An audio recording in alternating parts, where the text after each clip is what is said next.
नमस्कार। आज 2023 का पहला दिन है। पहली जनवरी 2023 यानी नया साल, यानी 2022 विदा हो गया। नए साल पर किस्सा गोई परिवार के सभी सुधी श्रोताओं को, परिवार के सभी सदस्यों को जो पिछले इतने दिनों से हमारे सीधे संपर्क में हैं, उनको नए साल की ढेर सारी शुभकामनाएं। नया साल उनको मुबारक हो। Happy new year. ये साल आपके लिए शुभ हो, मंगलमय हो। आपका परिवार अब इस साल पूरा सकुशल रहे, तरक्की करे, सभी लोग स्वस्थ रहें और सबसे बड़ी बात, अपराध से सामना करें। अपराध के बारे में जो किस्सा गोई से अब तक आपको जानकारी मिलती रही है, अपराध से बचें भी, सामना भी करें, लड़ें भी, परास्त भी करें। ये नया साल आपके लिए और मजबूती लेकर आए, यही मेरी ऊपर वाले से, ईश्वर से प्रार्थना है। पुराने साल में क्या हुआ क्या नहीं हुआ, अब उसे भूल जाने की कोशिश करें, क्योंकि पिछले 3 साल 20 के मध्याह्न से लेकर पूरा 21 और पूरा 22 बहुत अच्छा नहीं रहा। और अब धीरे धीरे करके कोरोना के जो आफ्टर इफेक्ट हैं, उससे हम सभी लोग उबर पाए हैं। हालांकि फिर से कोरोना की आहट हल्की हल्की सुनाई दे रही है, लेकिन हमें विश्वास है कि 2022 में कोरोना को हम हरा लेंगे। कोरोना हमारा कोई नुकसान नहीं कर पाएगा।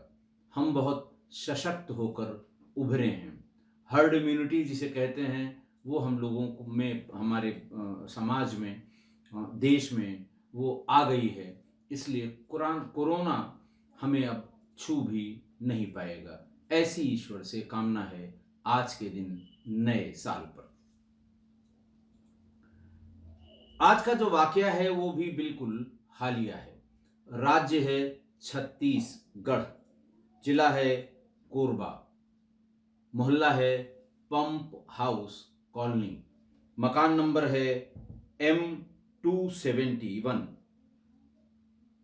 दिन में करीब 11:15 बजे सिटी कोतवाली पर एक फोन आया। फोन करने वाले ने अपना नाम नीतीश पन्ना बताया और ये बताया कि मेरी उम्र 18 वर्ष है। मैं M271 में अपने पिता, माता और अपनी 20 वर्षीय एक बहन के साथ रहता हूं। आज सुबह मेरी माँ डीएवी स्कूल में आया का काम करती है। मैं उसको स्कूल छोड़ने के लिए माँ को लेकर गया था। लौट कर आया तो देखा बाहर जो दरवाजे की जाली है वो बंद थी। खिड़की से झांक कर देखा, वो भी बंद थी। पीछे की तरफ गया तो पीछे का दरवाजा खुला हुआ था। दरवाजे से भीतर गया तो भीतर जाकर मैंने देखा कि मेरी बहन मृत अवस्था में पड़ी है। ढेर सारा खून बहा हुआ है। तमाम सामान अस्त व्यस्त है। ऐसा लगता है कि सुबह 10 से 11 के बीच में किसी ने घर में आकर मेरी बहन की हत्या कर दी है। बहन का नाम उसने ये बताया कि नील कुसुम पन्ना मेरी बहन का नाम है। उम्र है 20 साल। इंटरमीडिएट की पढ़ाई कर चुकी थी। इस साल कॉलेज में एडमिशन लेना था, एडमिशन नहीं हो पाया। पुलिस ने उसकी पूरी बात धैर्यपूर्वक सुनी। समझ गई पुलिस कि इसमें कुछ न कुछ गड़बड़ है। लड़की कम उम्र की है, मतलब 20 साल की है, और हत्या हुई है, दिन में हुई है, सवेरे सवेरे हो गई है। इसलिए इसका हल्ला मचना लाजमी है। लिहाजा police, dog squad, forensic team और बाकी जितने crime branch, surveillance team, SOG, सब लोगों को बुलाया गया और वहाँ पर सभी लोग मौके पर पहुंच गए। टीआई थे वहाँ के सिटी कोतवाली के रूपक शर्मा और सीएसपी विश्व दीपक त्रिपाठी, ये भी मौके पर पहुंच गए। मौके पर देखने से इनको ये अंदाज तो लगा, क्योंकि वहां कुछ आपत्तिजनक वस्तुएं कमरे में बरामद हुई, दिखाई पड़ी, जिनकी वीडियोग्राफी और फोटोग्राफी भी की गई। उससे ये लगा कि जरूर कोई न कोई ऐसा लड़का, व्यक्ति, आदमी यहां आया है जिसने इसके साथ या तो उसके संबंध पहले से रहे हैं या उसने संबंध बनाए हैं।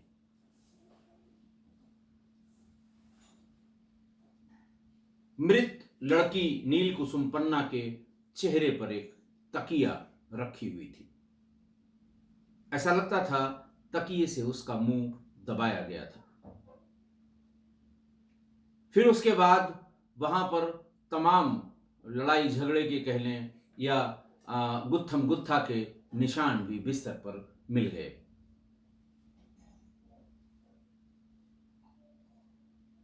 प्रेस भी आ गई। अगले दिन अखबारों में कोरबा के इस नील कुसुम हत्याकांड, बिल्कुल छत्तीसगढ़ में ये बिल्कुल जैसे कहते हैं, क्योंकि आजकल ऐसे हत्याकांड बहुत ज़्यादा सुर्खियां बटोर रहे हैं, इसलिए वहाँ भी छत्तीसगढ़ में भी अखबारों में इसे काफ़ी प्रमुखता दी गई। डॉग स्क्वाड भी कुछ बहुत नहीं कर पाया।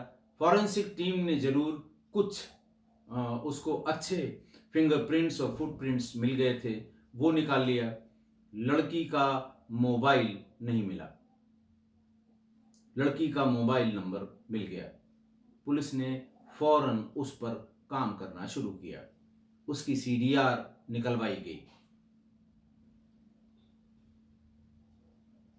बहुत कायदे से जब अगले दिन जब लाश पंचायतनामा के बाद पोस्टमार्टम के लिए भेज दी गई और उसकी रिपोर्ट शाम होते होते आ गई, जिसमें किसी नुकीली चीज से 18 बार उसके शरीर पर वार किए गए थे, जिससे उसकी मृत्यु हुई। 10वां वार तो अकेले उसके मुंह पर किए गए थे। बाकी शरीर के अलग अलग अंगों पर ये वार किए गए थे। जो नुकीला हथियार था वो इतना तेज था कि ऊपर से जब उससे वार किया गया तो वो पीछे तक, यानी उसकी भी एंट्री और एग्जिट मिली थी। इतना तेज और इतना शार्प वो हथियार था। पुलिस ने जब अगले दिन जब लाश का अंतिम संस्कार हो गया तो पुलिस ने अगले दिन फिर से एक बार घटनास्थल को देखना शुरू किया।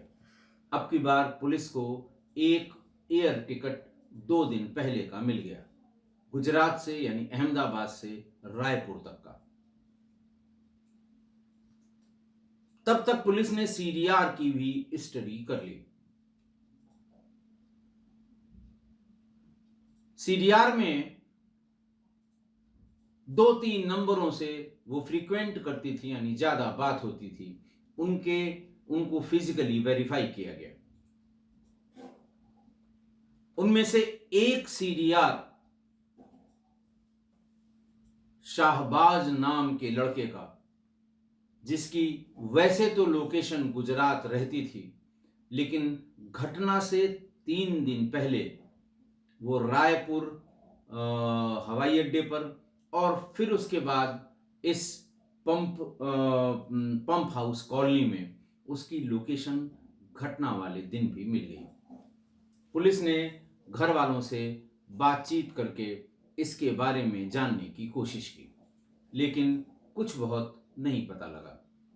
किसी से किसी प्रेम प्रसंग के बारे में नील कुसुम पन्ना के किसी को बहुत ज़्यादा जानकारी, यानी घर में माँ बाप को नहीं थी। पिता इनके बुधराम पन्ना जो परिवार के साथ रहते थे।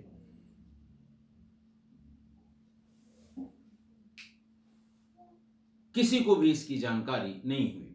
पुलिस ने सीडीआर में कॉल्स का पैटर्न रीड किया।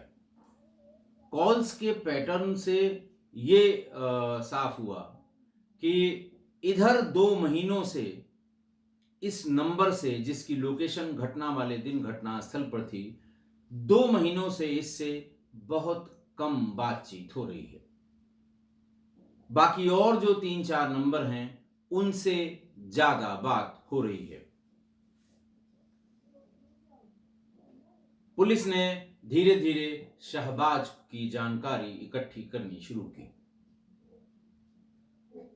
क्योंकि पहले की उसकी जो लोकेशंस हैं वो यहीं की थी, लेकिन पिछले साल भर से वो लोकेशन गुजरात ही आ रही थी।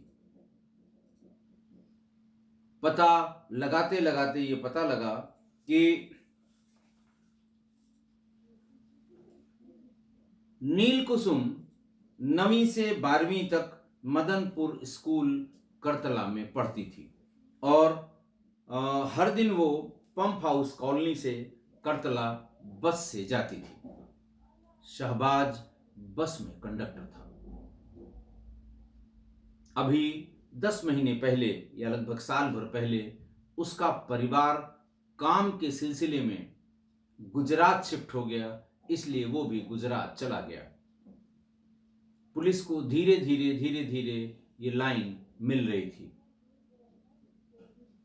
जैसा कि सीएसपी विश्व दीपक त्रिपाठी ने प्रेस वालों को बताया कि लगभग हमने आरोपी को ट्रेस कर लिया है, उसको आइडेंटिफाई कर लिया है। उसकी गिरफ्तारी के लिए 4 टीमें लगाई गई हैं जो अपना काम कर रही हैं।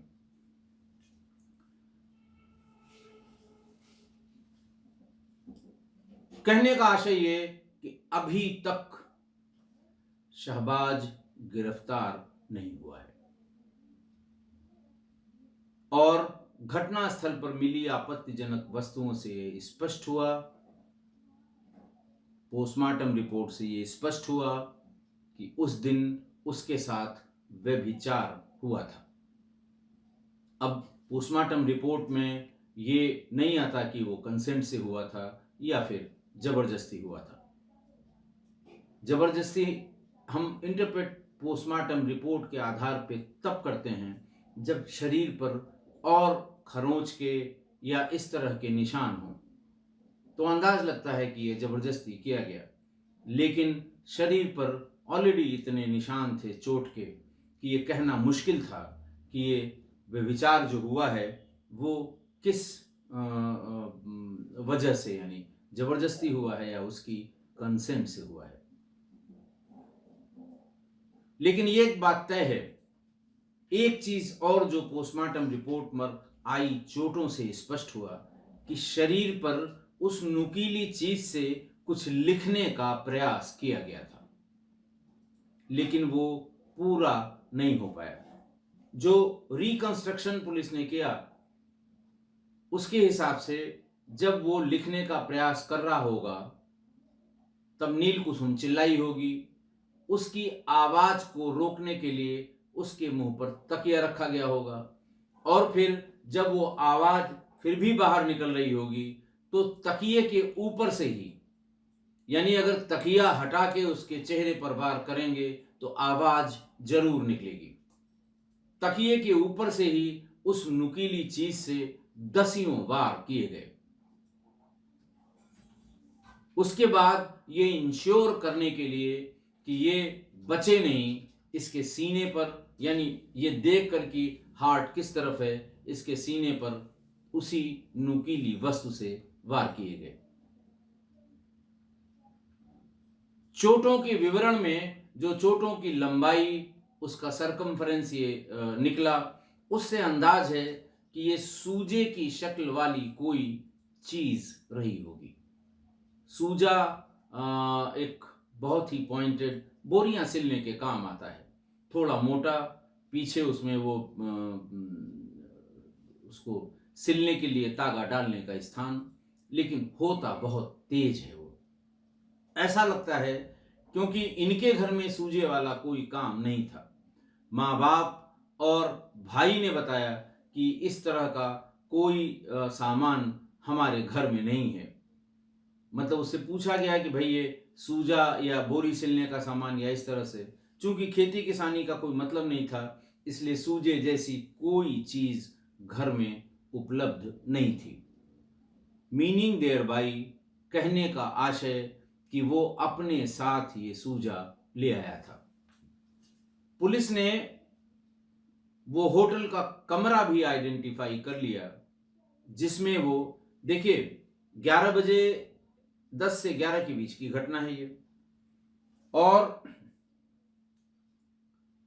11:30 बजे पुलिस आ गई। यानी हत्यारा यानी शाहबाज, जिसको पुलिस प्राइम सस्पेक्ट अब भी मान रही है, और वो है इस क्राइम में, इसके ढेर सारे सबूत भी पुलिस ने इकट्ठा कर लिए हैं। तो 11:30 बजे के आसपास पुलिस आ गई। यानी 11 बजे से थोड़ा पहले, अगर 10 बजे मर्डर हुआ तो 10:30 बजे, और अगर 11:45 बजे मर्डर हुआ तो 11 बजे वो वहां से निकला, और जाते ही उस होटल से उसने चेकआउट किया।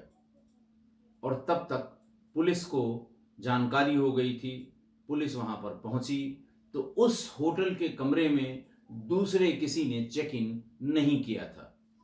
पुलिस ने वहां से भी कई चीजें बरामद की हैं। तो ये तय हो गया कि ये मोबाइल धारक जो शाहबाज है वो अहमदाबाद से चला, रायपुर हवाई अड्डे पर उतरा, उतर के एक होटल में चेक इन किया। होटल से फिर वो ऐसे समय में घर पर आया जब घर पर कोई नहीं है। अब इसमें दोनों संभावनाएं हैं कि उसने पता कर लिया बात करके नील कुसुम से कि घर में कितने बजे सब लोग बाहर होंगे और वो अकेली होगी, और इसी वजह से वहां पर पहुंचा।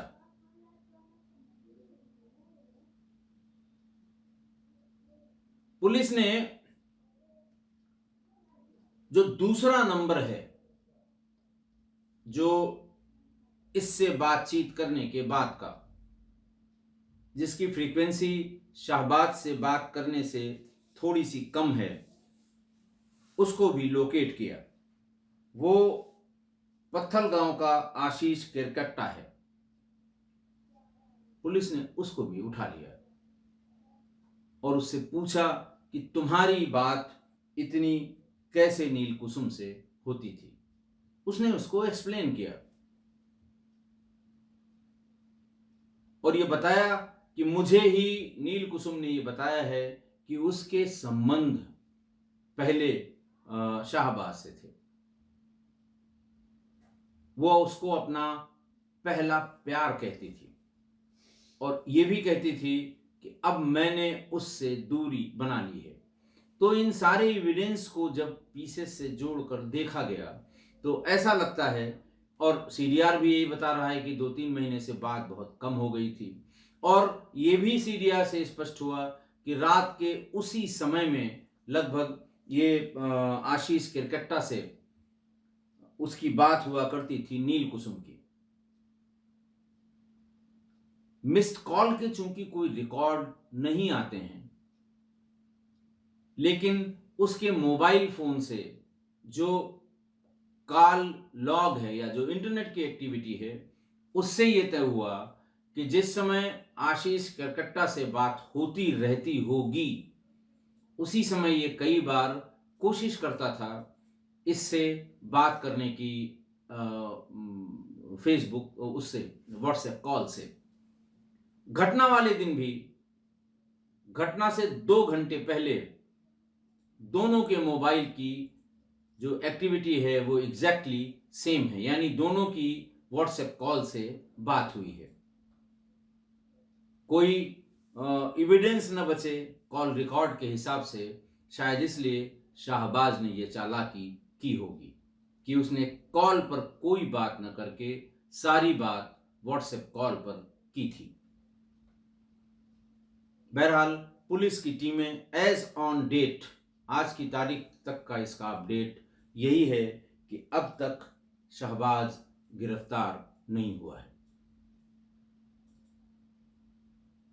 और छत्तीसगढ़ की राजधानी में, रायपुर में, कोरबा में एक, जिसको वो कहते हैं कि आंदोलन सा, एक उबाल सा, एक गुस्सा सा अब धीरे धीरे देखने को मिल रहा है, जो टीवी के माध्यम से, समाचार पत्रों के माध्यम से, सोशल मीडिया पर आप देख सकते हैं। चूंकि मामला दो संप्रदायों से संबंधित है, शाहबाज मुस्लिम है, नीलकुसुम हिंदू है, तो फिर स्वाभाविक है कि इस तरह की बात राजनैतिक रूप से भी और वैसे भी उठेंगी, और ये तब तक उठती रहेंगी जब तक कि असली कल्प्रिट शाहबाज, जिसे पुलिस ये कहती है कि हाँ यही हमारा प्राइम सस्पेक्ट है, जब तक वो मिल नहीं जाता, या जब तक ये तय नहीं हो जाता कि उसने ये काम अकेले किया है या फिर किसी और की भी मदद इसमें ली गई है। वो सीक्वेंस ऑफ इवेंट जो उस कमरे के भीतर हुए हैं, वो उसके अरेस्ट होने के, उसके पकड़े जाने के बाद ही तय हो पाएंगे।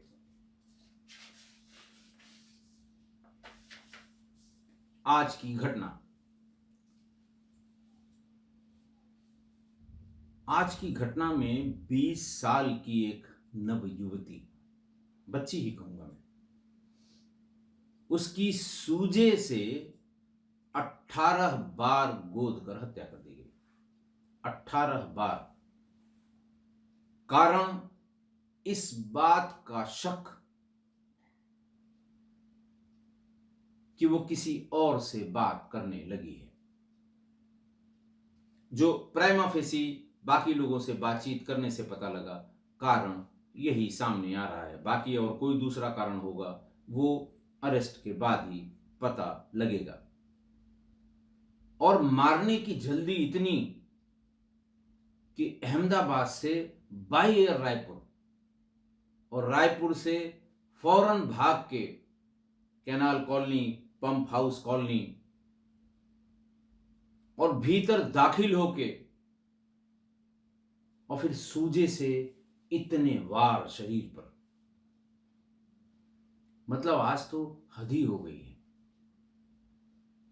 अगर इनिशियली उसकी आर्थिक स्थिति देखी जाए तो वो कंडक्टर था, बस पर चलने वाला कंडक्टर।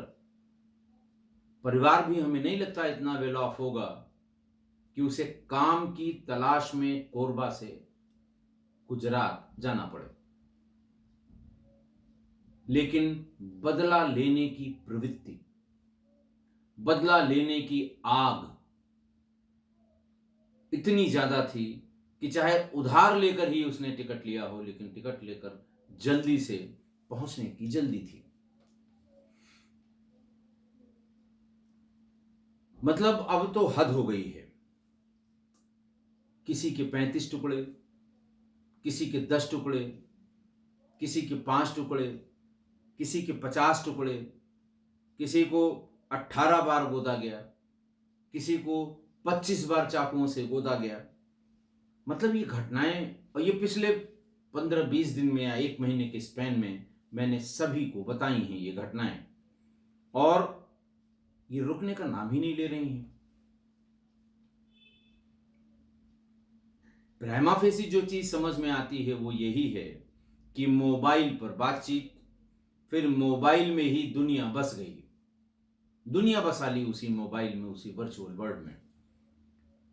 और जैसे ही मोबाइल से बाहर निकलने का मौका मिला, या मजबूरियों ने मोबाइल से बाहर निकाला, या मोबाइल से बाहर झांक कर देखना शुरू किया, तो बस टुकड़े ही टुकड़े। कितने टुकड़े, हद ही हो गई। अब तो क्या हो गया इस नौजवान पीढ़ी को। ये जितनी भी घटनाएं मैं बता चुका हूं अब तक, अभी पिछले 1.5-2 महीने में, ये सभी घटनाएं न्यूज़पेपर्स में प्रमुखता से छपी हैं, टीवी चैनल्स पे हर चैनल पर दिखाई गई हैं, हर चैनल पर डिस्कशन में लोगों ने पार्टिसिपेट किया है। इसमें क्या हुआ क्या नहीं हुआ, इसमें बड़ी बड़ी डिबेट्स हुई हैं। सोशल मीडिया पर भरी पड़ी हैं ये सारी घटनाएं।